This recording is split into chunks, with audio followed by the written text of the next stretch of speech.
morning. You know, 2009 has seen its fair share of celebrity breakups, breakdowns, and breakthroughs. But what were the highlights? Well, you know, every year, celebrity life coach Patrick Wanis compiles his list of top 10 celebrity meltdowns, and he's here to reveal some of those details here on The Morning Show. Hey, good morning, Patrick. Good morning. Okay, it really has been one of those years. You must be kind of, your brain must... behavior just keeps getting worse each year. 2010, I can't wait for it. So let's go over a couple of them. I mean, some of your favorites. It seems like politicians can... Well, they snuck their way in this year. Well, they do every year, actually. Yes. But the interesting thing was, you know, we had first Governor Mark Sanford, who says, look, I'm really hiking on that Appalachian Trail. Turns out he's not even in the US, he's in Argentina. He's with a mistress. Then what he really does that's really, really bad is he publicly humiliates and shames his wife by telling the world that my mistress is my soulmate. I'm losing track of how bad all of these things are. Well, so one, really, you lie. You know, then... you let down the people that voted for you, you let down your wife, you let down your family, and then you shame them, and then there's a lie. Then the next one is Joe Wilson, who jumps up and gets his few minutes of fame by saying, you lie. And then you have GOP political activist Rusty DePass, who says, oh, that escaped gorilla, that's a relative of Michelle Obama. Right. I mean, it was just... The point of all these, Jeff, is that who you are eventually comes out. If you know you're a liar, a cheater, a slanderer, if you're bigoted, if you're biased, you know, if you're prejudiced or racist, the truth always eventually comes out.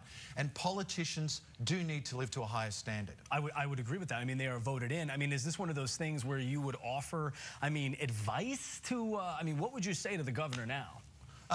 The first thing the governor needs to do is resolve his relationship with his family.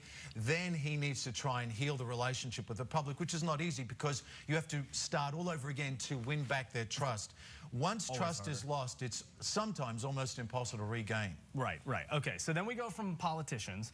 Now, again, thanks to reality television, I'm sure you could make a list of 100 meltdowns. Well, reality TV is about dysfunctionality. I mean, it's about finding the person that's really going to create great drama and great TV.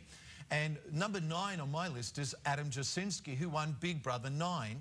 Which I watch. I have to be. It's a guilty pleasure. $500,000 is the prize money. What would you do with it? You would?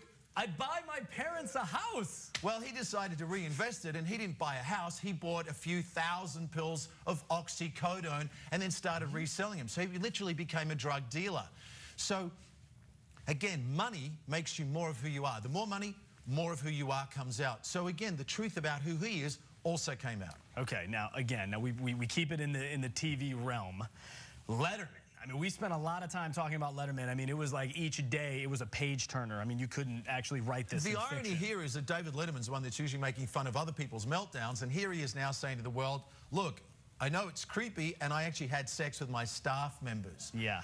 But the smart thing about him was, yes, he did do wrong, but he came out and he beat everyone to the punch. He didn't wait for everyone to start exposing him. He said, I'm bad, I was naughty, I was wrong, I admit it, I need to do something about it, even though it was a long time ago. And of course, I mean, we would be remiss to not, I mean, with that, talk a little bit about Tiger Woods. We're going to save that for next hour, though. It's a little bit of a tease.